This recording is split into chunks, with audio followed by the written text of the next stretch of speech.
the threat of violent extremism. How are you reinvigorating the Somali security forces and proactively engaging with the U.S. and international partners to enable Somalia's long-term security?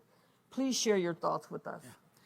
Thank you very much, Ndai. And the question is a very expansive question, which is very large in number. We cannot deal with, but let me try.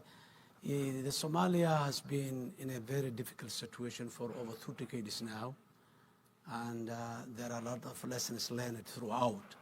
And in particular, half of this time, the last 15 years, these terrorist groups were in the arena.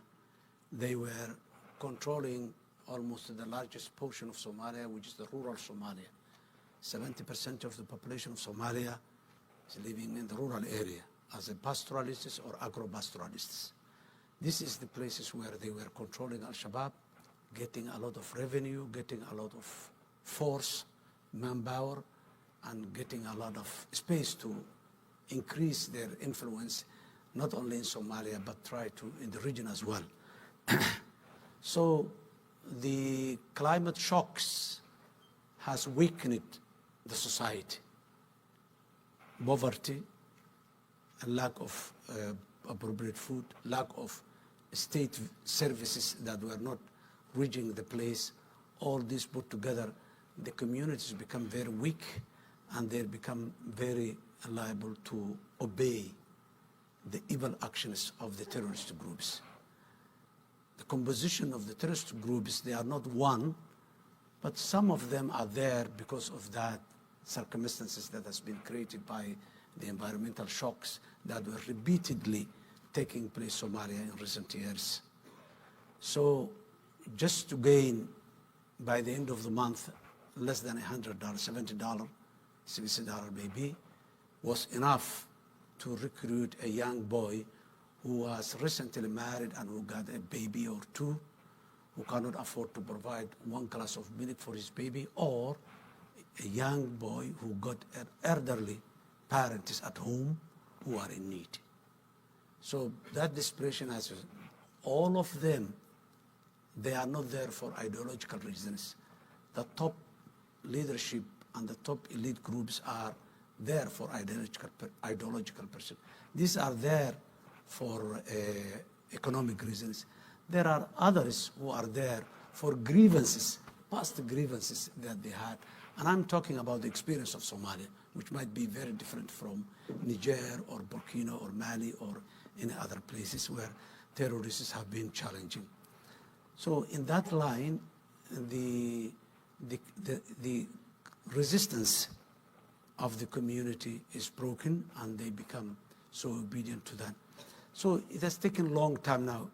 And this was human tendency, that expectation, tomorrow will be better, tomorrow will be better. But tomorrow has been getting worse and worse and worse. Now the people reach it to a saturation point where they say, this is not the option. I have been in the office of the presidency in Somalia in 2012 and 2017 in the past. We liberated many parts of Somalia, those areas. We targeted the districts, the towns, and all these places. But unfortunately, when we liberated those places, they were not accessible. These people, they are in the rural areas, they go to the roads, the highways that link the districts, and they put mines, explosives, ambushes.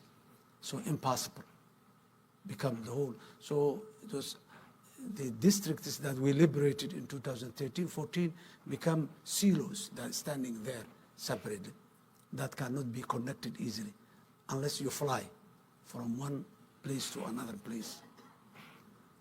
So I lost the elections in early 2017, and I've been out for 5 years. Throughout that 5 years, I have been trying to reflect, of course, not me only, but as a team, my political party, my team, the intellectuals and the groups.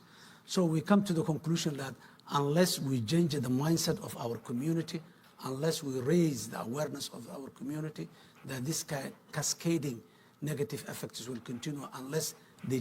So we started formula. Shabab cannot be, or terrorists anywhere they are, cannot be defeated militarily only.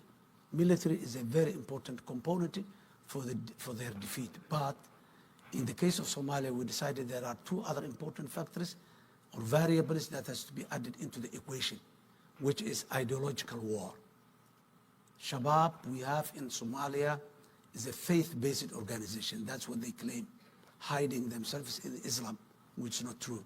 So we decided to establish a campaign that we make our people understand these are not, what they are propagating is not Islam and has nothing to do with Islam.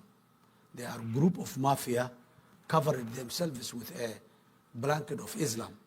So the responsibility of the state and the elite group was to uncover this so that the people can see these are not. So that's one area that we started and organized the community. The other way was economic. They were collecting a huge amount of revenue from the local people. Closing those tabs of the financial resources was another target. So this three front war is what's going on in Somalia.